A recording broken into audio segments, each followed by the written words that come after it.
Welcome everyone to Almost Cancelled. I am Peter, that is Connor, and we are going to talk about the Expanse Season 6, Episode 5. It's called Why We Fight.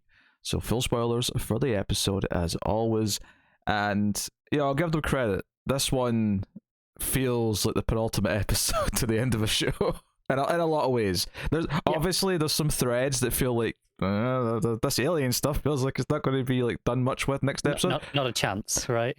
But everything with the idea of the Inners versus the Belters and the ultimate alliance we get to at the end with Drummer and Avasarala, that feels like it's thematically tying things up that have been going since episode 1 of the show. And Avasarala at one point even references a moment I think was in episode 1 of the show when she talks about torturing a Belter. I think that was the first episode. Episode 1. I think so. I remember it being in like early days and definitely season 1, but I didn't remember it being episode 1.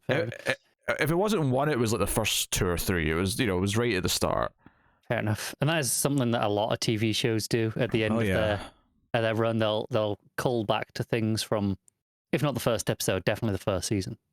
Yeah, obviously it shows her growth since the start of the show, but here it is kind of perfect because, this story, if it's not the end of the overall narrative of like the Expanse, it's the end, at least to an extent. I mean, I don't know if the later books did other things with like Inners and Belters, but it definitely, this feels like the ending of the story that has been being told with the Belters versus the Inners. It feels like the end of, like, specifically the trio of factions that we had established from the start, which was Earth, the Belt, and Mars, and the Belt specifically being the OPA, especially in those early days.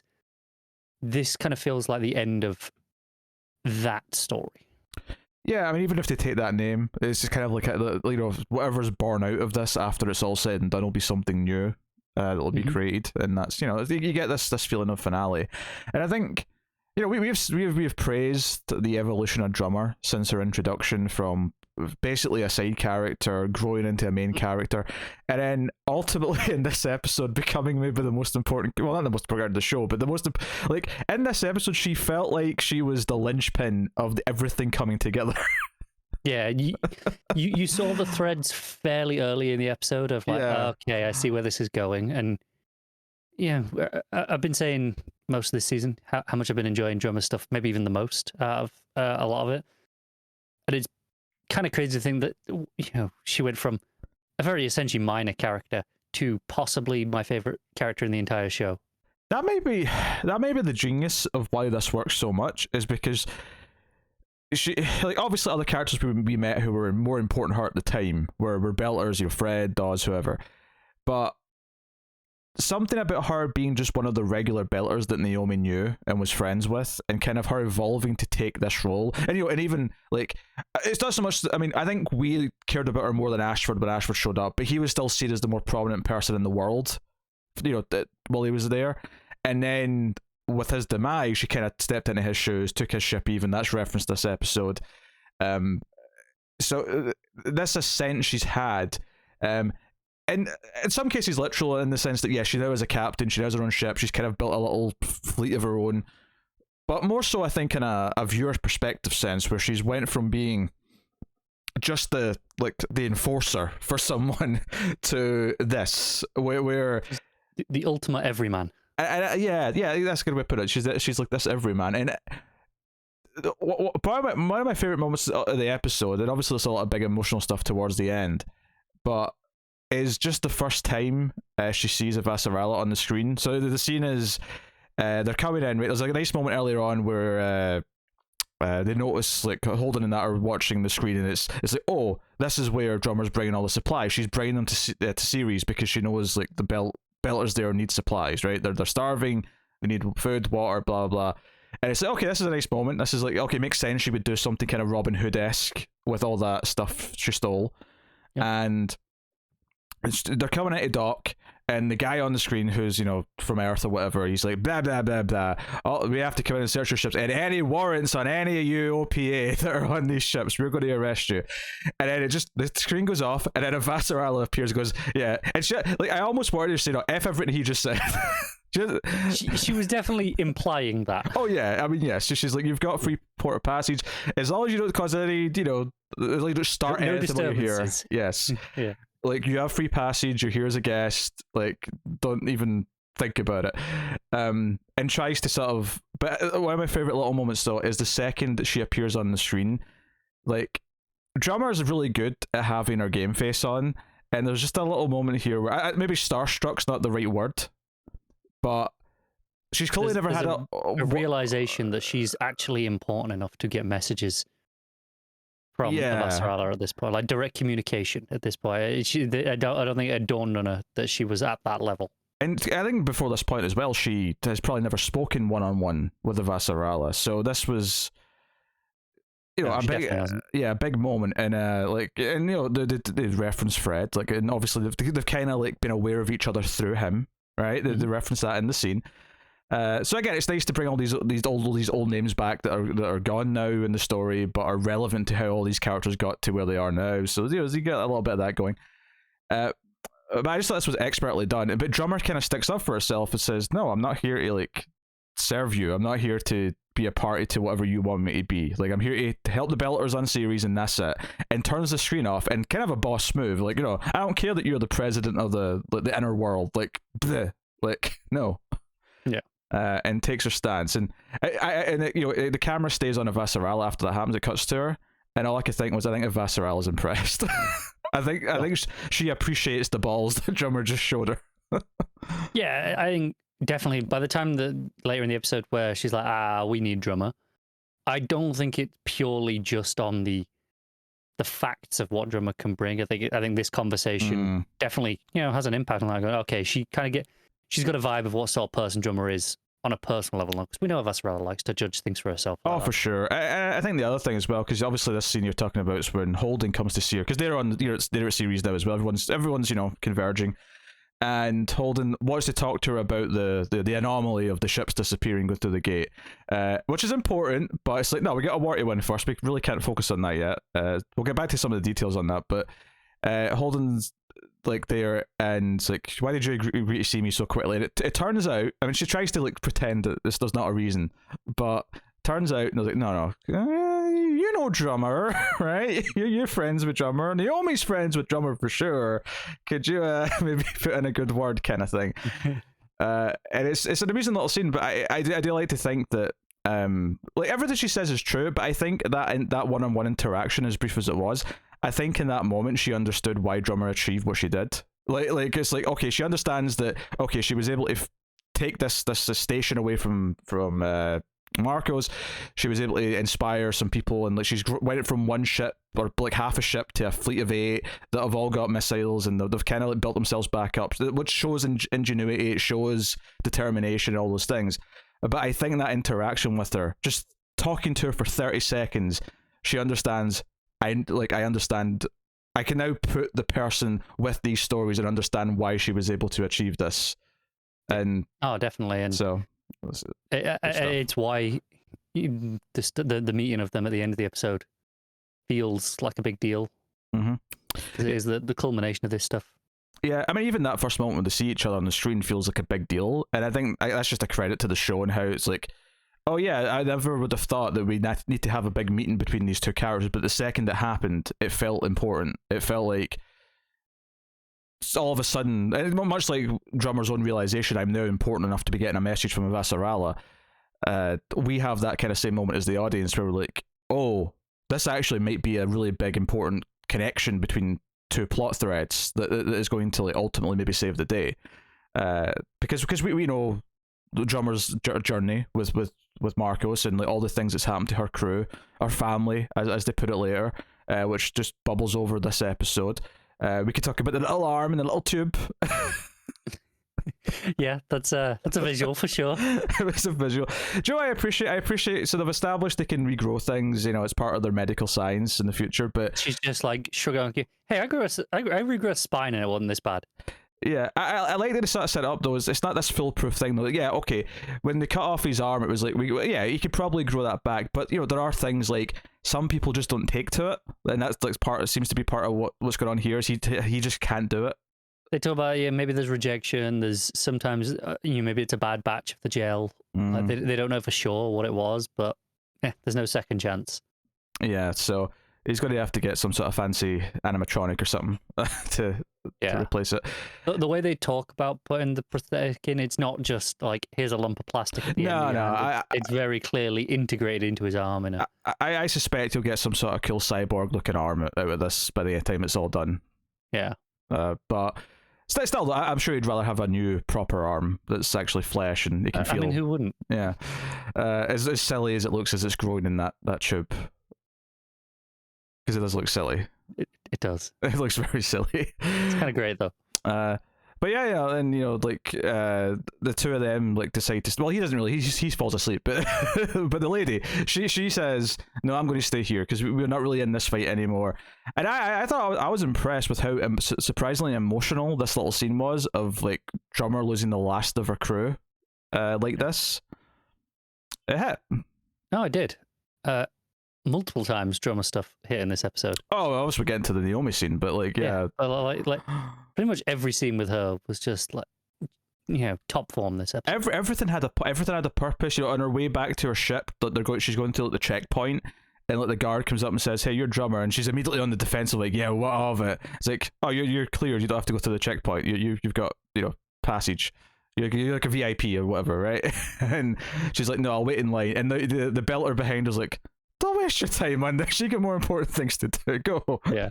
Start with But then symbolism. You've got the other one who's like, oh, how does it feel to be their favorite pet? Getting special treatment. Yeah, that's the woman that was running the station before. And what's really nice about that is that it's kind of like some of the belt are going to see as no, she's doing important things. She's advancing things forward, and this is important to move forward. Whereas others just see it as a betrayal that you are now aligning yourself with the inners and. That's like a dividing line in and of itself, where two factions might form in the future. Of we don't like that some people have decided to be friends with the inners, and they'll never forgive that. Blah blah blah. But it's just a simple little scene of showing this is why she's so conflicted, perhaps, of the choice that's about to be presented to her, because she's not even really sure how she feels about it. Does she feel that she's betraying her people by forming an alliance with the inners, or does she feel so? I would say, given the scene with Naomi, she does feel that, but ultimately, the cost in lives makes it, worth the personal sacrifice that she's making with that betrayal. Yeah, I mean, she definitely feels it, but I think both of those sides of that argument are in her already, and I think that's kind of what this scene's there to represent is that there's the idea of symbolism in this episode, the idea of, it's called Why We Fight, which pops up in some other threads with other characters as well. But it definitely does here too. And Naomi's there. Naomi sent her a message earlier in the episode. Drummer does react emotionally to it. It's just a video playback, but she doesn't respond, and she sort of stays away from ignores it. But Drummer comes back to her ship. Naomi's there, and it's very awkward. It's kind of tense. Naomi's trying to reach out. She's trying to connect with her.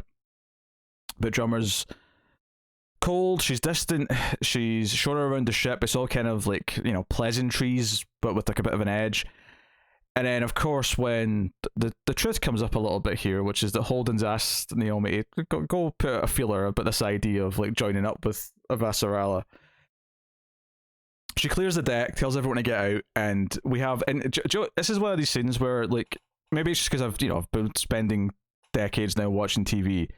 But I kind of knew no matter how pissed off she was at the start of this scene, I kind of knew it was going to end with them in tears. I had that feeling. Absolutely. This is about her breaking down and kind of accepting where she is and who she is right now, more than it is about an actual fight that's going to lead to more plot with these two characters. This was, and part of that is, this is almost the end of the show. Yes. There's a point, we're not at a part of advancement at this point, we're at resolution. Yes.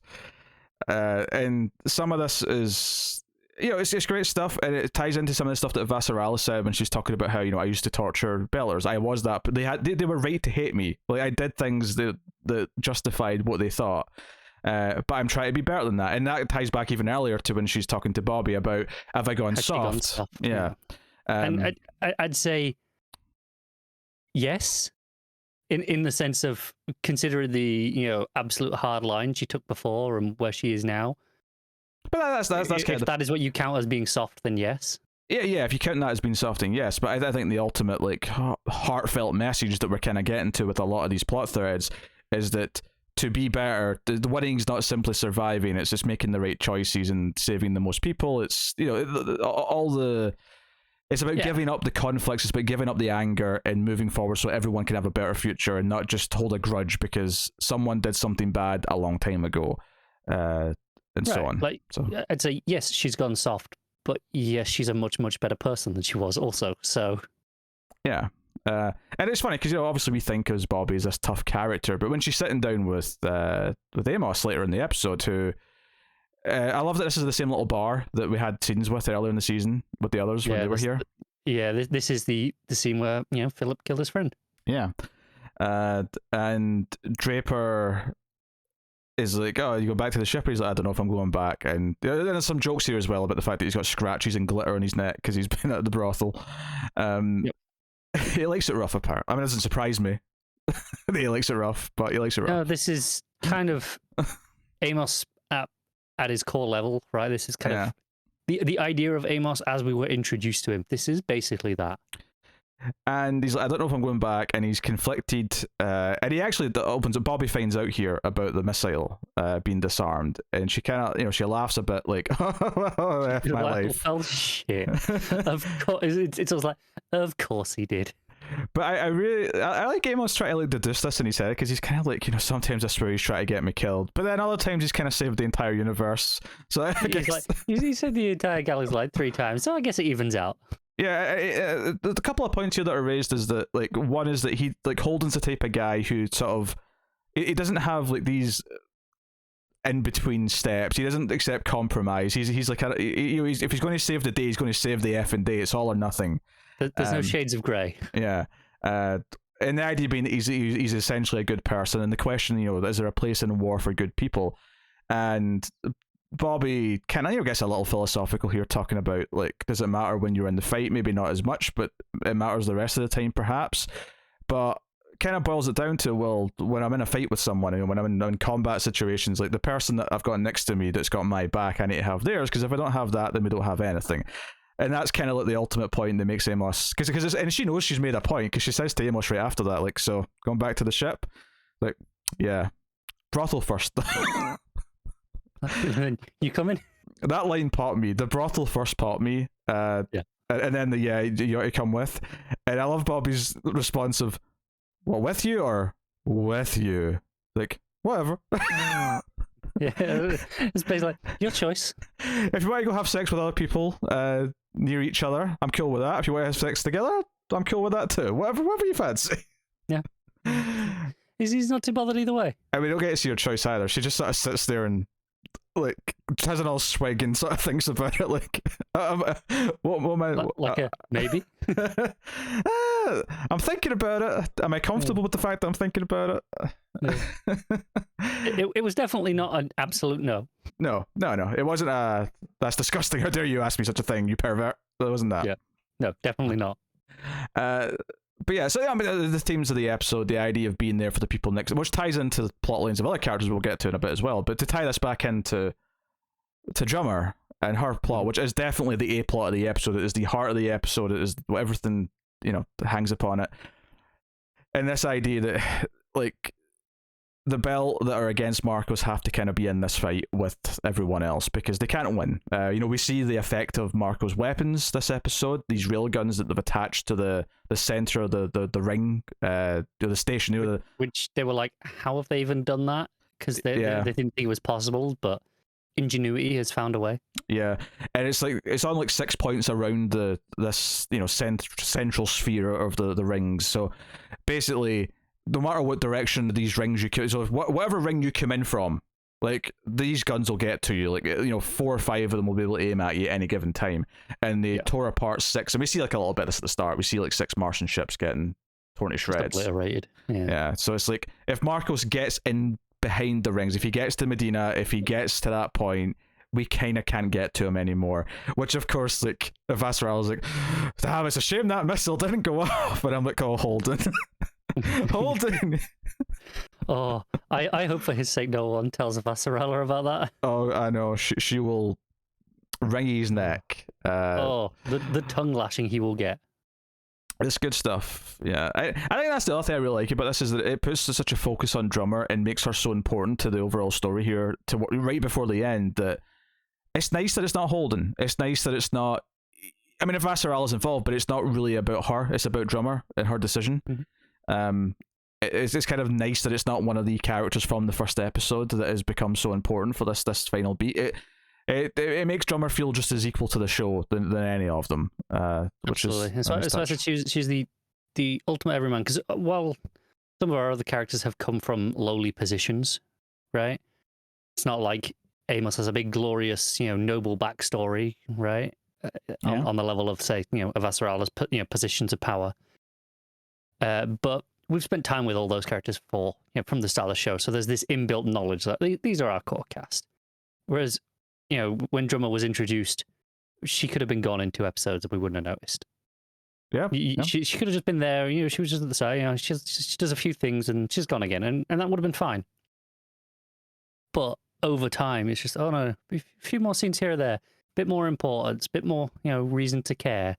And then you get to this stage and, she's the most important thing in the universe, essentially, in this episode for most of the major players. And notably, one of the lines she has in the scene with Naomi is she says she doesn't think there's a place in this universe for her, which is funny because we see her as being important. We see her as being the most, in her choice being important, but she feels conflicted because she's like, well, either I align myself with the Inners and I feel like I'm on a leash, or I just wait for the bounty to get so high that someone who I trust will eventually kill me because it's just too much to turn down.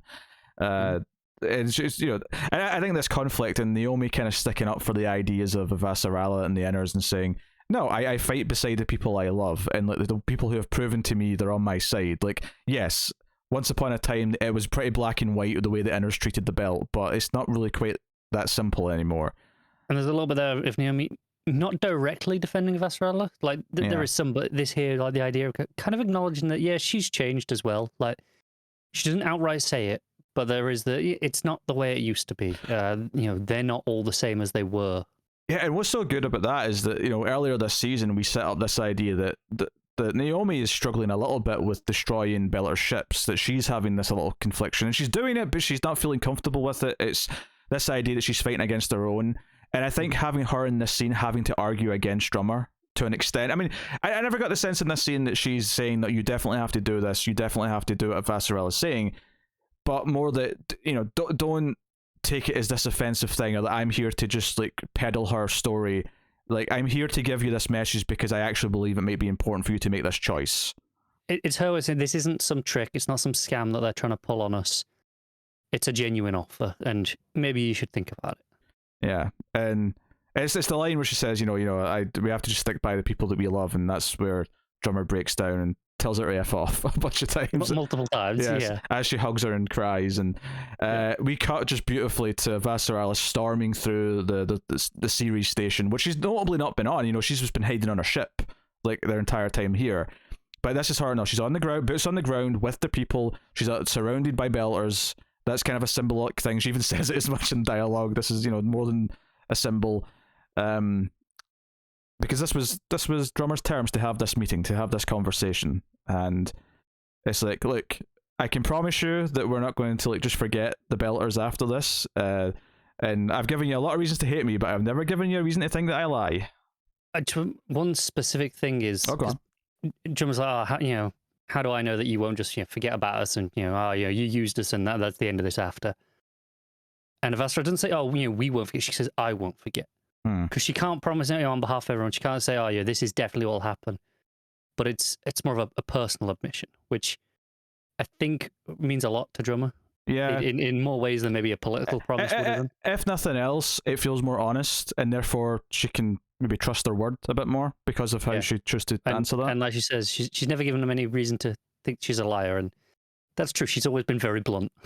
And part of this is like, forward steps. Like, okay, maybe a lot of the Built are going to hate this decision right now. A lot of the Built are going to see this alliance that Drummer's forging as this betrayal, but enough of them won't. And if it goes through well, if they win this fight and it saves the lives of Belters, next time more Belters will not be as harshly against the idea of the Inners. And the idea being that each time a new deal is forged and a new alliance at some point has to be made for whatever reason it may be, it gets easier and there's more trust and there's more and more and more and more and so on. And it's where you see here like Drummer has more political savvy than maybe people might expect in that, I don't know, Avasarala, you come to me. She doesn't want to be seen going to the Inners and, I'm going to go and, supplicate myself to those. It's you have to come to me, on our terms. Yeah. Which again, maybe for some of the Belters on the, on the fence, seeing that it's like, okay, maybe this is different this time. Yeah. And obviously Avasarala recognizes the importance of that and is like, hey, I'm willing to go along with this show of symbolism. Yeah, but... because it's a small price to pay. And she's got obviously guards with her who are all being very stern, but she the idea is she isn't danger though. Like, in the traditional kind of like presidential sense, like this is like surrounded by people who aren't really fans of her, and any one of them could be an extremist who might decide to take some sort of drastic attempt.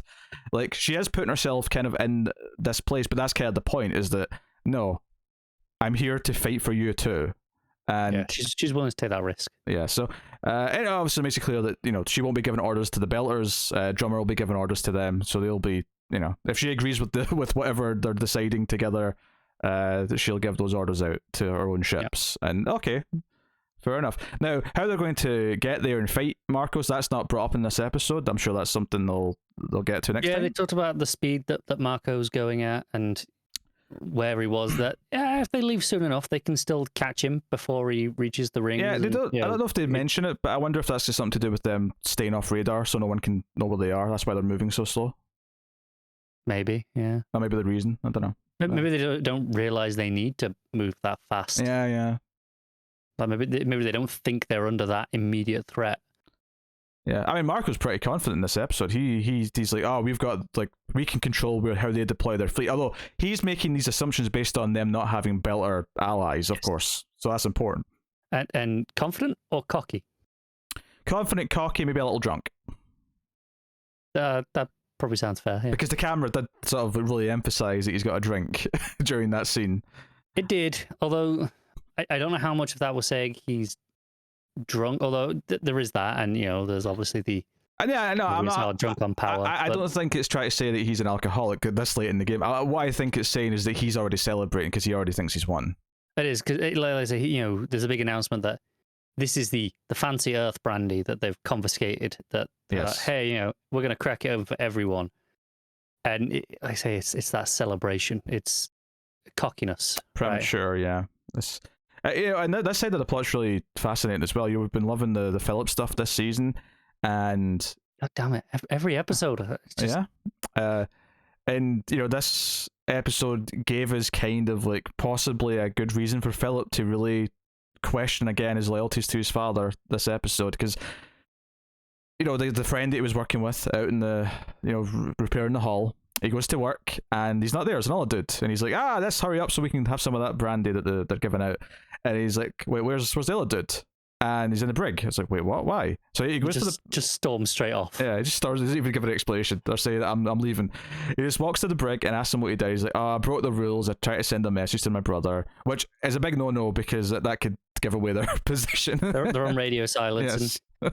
And Philip reacts, I would say, fairly. He's like, what the hell did you do that for? You do radio silence. You're lucky they didn't space you. Yeah. But of course, you belong in the brig, basically. Yeah, but he immediately says, I mean, that's the thing, the guy doesn't try to argue it. He's not saying, no, I shouldn't be in the brig. Like, no, he's very much like, no, I did break the rules. Yeah, I accept my responsibility for what I did, but, that's the point, though, is this is how important and how much I'm worried about my brother. And Philip recognizes that, he sees that, and then next time we see Philip, he's sneaking off, and he's doing a quick little thing. It says, external link. I was like, oh, Philip, you're breaking the rules for your friend. That's interesting. Mm-hmm. And it's notable that he's doing this out of, I mean, it's a new friendship, but it is a genuine kind of friendship that he's formed with someone. He cares about this guy a little bit. And he comes back and it gives him the sad news that given what his brother was doing and where he was working on the station, like he died in the explosion. And the big gobsmacking thing here for Philip is that the guy starts breaking down and says it's his fault. And he's like, no, it's the Ender's fault. No, it's my fault. I helped plant the explosives. And you get that Philip didn't know that this was Marcos that gave this order. Yeah, he didn't know this was their doing, this explosion. And because it was bad enough for Philip when he thought they were just abandoning Ceres and not giving them food and water, and and it was kind of rationalized to him. So, oh well, it's their problem now. We'll still be seen as the good guys, but he didn't like it even then. Now the idea that they have actively attacked their own people. He's not happy. And this is what's so nice about tying this into the rest of the episodes thematically, is that that speech that Bobby gave, you have to have the people's back to have your back, or what else do you have? And this is an example of Marcus not adhering to that simple philosophy, right?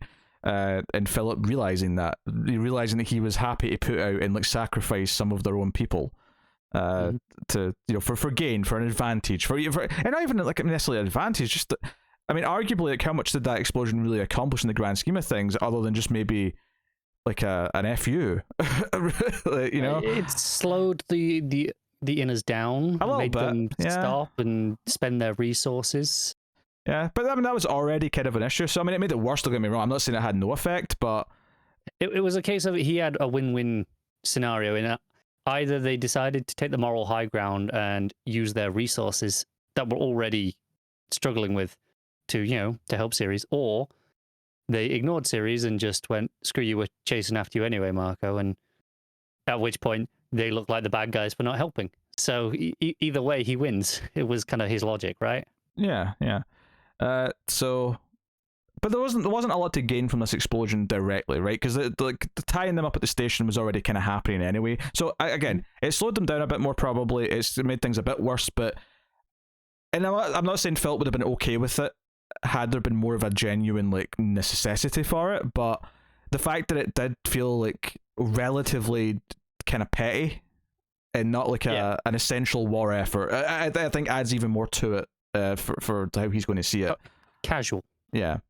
And we had a debate last episode. You were convinced that Philip was not going to have his redemptive moment. I don't know about after this. I don't know after this. This is what I said. Every episode, I'm like, God damn it, because I still think that I was right to think that last episode, and we even get Marco's second in command, kind of bringing that moment up to him, like, hey, look, he's got fire, he's on our side. And notably, she wants to bring him back up and give him responsibilities. And notably, the scene where Marco sees this and sees that scene from last episode is right before Philip has this moment where he's holding the guy crying and he has this realization. So it's a nice, it's just as Marcos is proud that his son's being more like him because he sees that one moment. It's all going towards no. Philip's coming back on side. We're going to give him responsibilities. We're going to put him in the position to strike the killing blow, for all intents and purposes. And then this scene happens, and it's like, God damn it, you've lost him again. And it also further just shows the difference between Drummer and these other belters versus what Marcos is doing, and that they very much don't want to hurt other inners. They're coming to Ceres to offer help with the stuff they got, and Marcos is just sacrificing people on a whim, effectively. Yeah. So it's there is a sort of genuine, heartfelt kind of message to this entire story, and it always has kind of been there, but it's really, because we're getting towards the ending of this now, it's really starting to hit home. It's laying his message thick at this point because it's the ending, right? And that's okay. That's not a problem. If you laid it thick in episode 1, it'd feel overdone and saccharine and all that. You earn it at this point of the show. Yeah, you earn it, absolutely, and everything feels big. Everything feels impactful. Other little details that are brought up, we met the Praxis magic growth, magic yeast, or whatever it was. Vassaral's we've looked into it, and it seems like it may actually help us out. It might be a big deal. Just a little confirmation that was a good, that had an outcome, that it wasn't just into vapor. And so lots of good stuff. And I guess we have to talk about the alien stuff a little bit, just because it is brought up, it is mentioned. Is this the first time we didn't start the discussion with the Laconia stuff? Oh shit, yeah, I wasn't even talking about that. I was talking about the rings and the okay. Because they've confirmed that it's like a build up. Every time so many ships have went through, eventually there's a build up, and then one will be taken and disappear.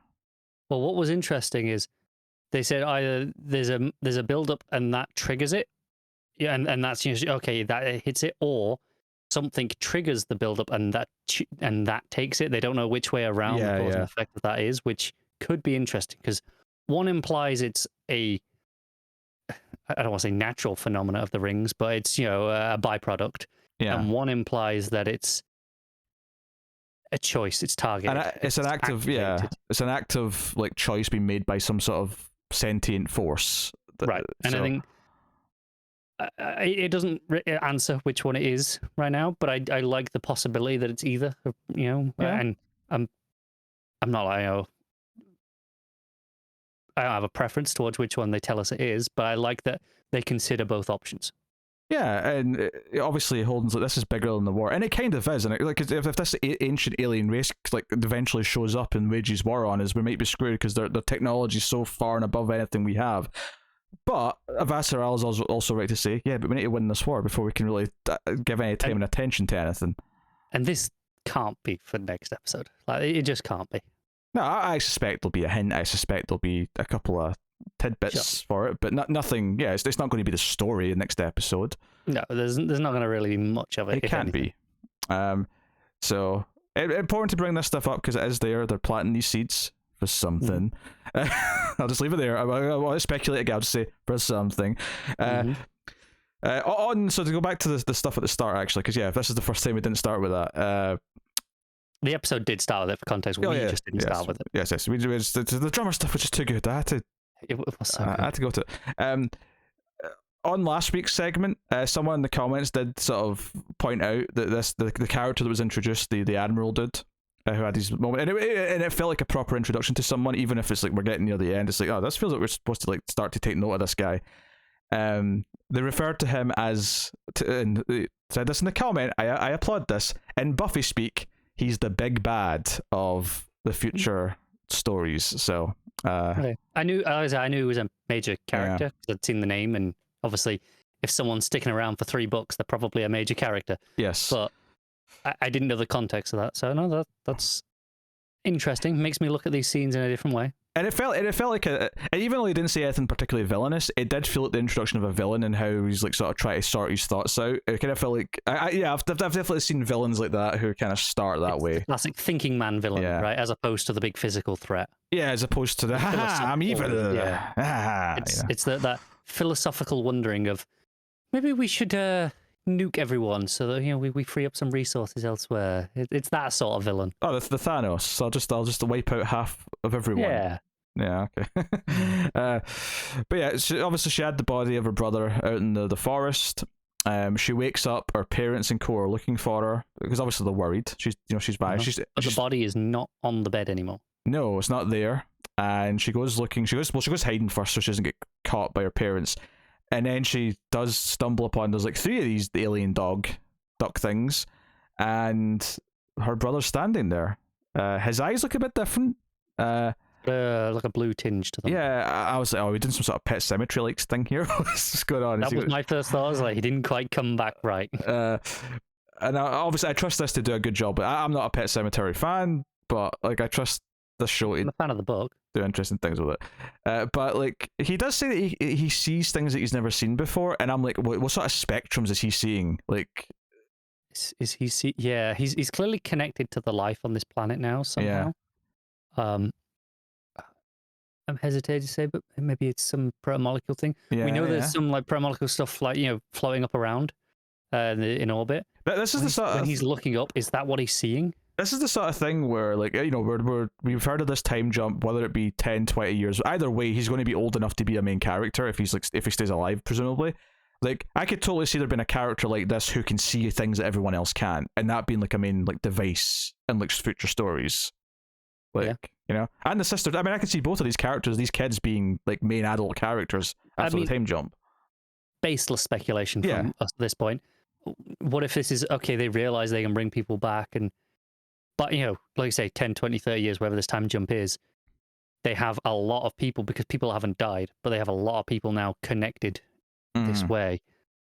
Rather than him being special. Probably be special because he's the first, but rather than that, just more introducing the concept of there's a lot of these people that, and what are they actually connected to, and what does that mean? That could have its own implications as well. Do you know, it wouldn't, I mean, I'm not saying that I think this, but it wouldn't surprise me if next episode the segment for this is at the end instead of the start, or alternatively, it may have one at both at the start and the end. But it wouldn't shock me to get a little segment at the end that's this to tease whatever. Even if it's like an ambiguous thing that never gets followed up on, of like, hey, this is sort of the future where this would be going. That's possible. I mean, I don't know for sure. I'm inclined to assume it'll just still do this, just one scene at the start, and that'll be it, and tough shit. Because I think that when it has its big ending of whatever that is, the big resolution to all this plot that we're dealing with, I think it wants you to end thinking about that. I don't think it wants you thinking about, oh, but what else? Because that might, even though that'll be in our heads, because obviously this has been going all season, I don't think they want that to be your final thoughts. I think they want you to leave feeling satisfied with what you did get, rather than annoyed at what you didn't. Sure. That's assuming they already have something planned. Sure. They're not going to be annoyed at anything if they immediately announce the Expanse : something. Yes, maybe watch through the credits next episode, just in case. Yeah, I would be surprised. Are we mid-credit? Sneaky. Little, the Expanse will return. And the expanded. Yeah. Oh, we sticking with that now. the expanded Expanse televisual universe. Yeah, all for it. EETVU. EETVU. There you go. Yeah, the EatVu. No, here for it. I mean, if this wasn't clear, this was an excellent episode.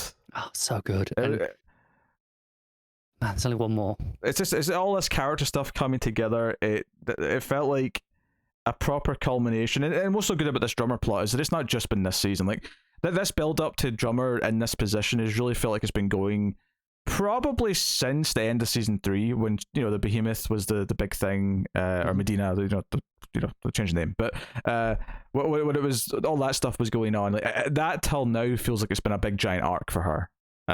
Absolutely, and it's been so good, and it feels like proper payoff because of that. I love this episode. Is all character beats. There is no action. I mean, no. There's all right. You lose those Martian ships to the railguns at the start in a 30-second sequence. That is. It's fine. We brush over it because it just happens, and we're supposed to feel that way. It's not not important to us, the audience. It's just a plot thing. And that I was thinking about this during the episode, but just thinking about it in a cold, hard, logical way.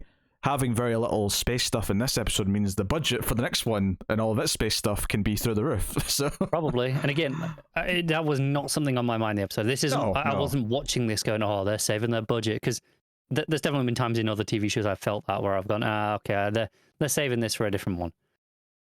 But it probably does factor into it as well, like, or maybe it's a happy coincidence. Oh, so go watch the season 2 of The Walking Dead and just watch how much time in the middle of that season they spend on a farmhouse doing nothing, because they're just saving everything for like the last 2 episodes. Some shows do it better than others, because there's the famous episode of Breaking Bad, right, where they had no budget. It's 2 people in a room because we ran out of budget to do. That's a great episode, though. That's a great episode. No, it is. That's my point. Is they were like, oh, what do we do? Shit. And you had 2 characters talk for an hour, and it was just phenomenal. And then you have, like I said, Walking Dead season 2, where they were like, money. That wasn't just one episode, though. That was like 90% of the season felt like that. No, it was. But this is my point. Some shows take that, that constraint and understand the restrictions and do something with it. Other shows are just like, well, we'll stretch it out. It'll be fine. And then other shows just do a clip show episode. Well, I mean, that's kind of died out, but there was once upon a time, the clip show was a thing. Yes, it was. Yeah, once upon a time. Yes. Thank God that's gone. Especially, I mean, I guess the reason why it's gone is because as soon as people started binge watching things with DVDs and then everything that's came since then, it was like, oh, these just don't work now because everyone has just watched all the episodes. I guess the only advantage to them ever having existed is you don't get people making the decisions of, do we have to just spread this budget out over extra episodes? They can just be like, we'll just do a clip show. It'll be dirt cheap, and we'll just save that money, and that'll be how we save the money for that show. Yeah. And I guess that might have meant all the other episodes were better because we had that one really shit clip show episode. Yeah, but potentially. But as soon as people could just watch a season from start to finish and would work through an entire show in the space of a few weeks, the idea of a clip show episode just completely breaks down and doesn't work because you like. In reality, when they were airing those episodes, it was like, okay, you're getting clips that for you were maybe 3 years ago. So like there is kind of like a sort of nostalgia almost to some of the clips because it's been a while since you've seen them, unless you happen to catch repeats. But as soon as people could just watch everything at a whim, it's like, nah, this is now just dead. Because I can't think of really any examples after the early 2000s. No. Probably the latest example I can think of is maybe something like Friends had a clip show or two. Friends had a few, and I don't know if they were super late on, but even so, even if they were late on, that's still early 2000s. Yeah, but that makes sense though. That's exactly when people started buying box sets and stuff. It is, yeah. So it lines up. But anyway, there you go. That is the Expanse. That is the penultimate episode of the show. So we will be back next week to talk in depth about the finale. Very much looking forward to it. And this was an exceptional episode that. This is the good thing about serialized storytelling is you get this far, if it's sticking its landing, everything it just feels like payoff. Everything just feels like a good thing. If there is anyone on Twitter or anywhere saying that this was a boring episode, they don't deserve the show. They don't deserve good TV. Yeah, they don't deserve good storytelling because they don't understand it. They can piss off. All right, so that is the penultimate episode of Expanse. Let us know what you thought of it in the comments below. Like, subscribe, ding the bell for notifications, all that stuff. And you can get us on Twitters at mailed_fuzz for channel updates. But otherwise, that is us. And also go to Patreon, patreon.com/mailfuzztv. For as little as $1 per month, you can support all the content and keep it all coming. But that is us. So thank you once again for watching or listening. I always appreciate it. Keep watching TV. Have you got Eddie Vanilla?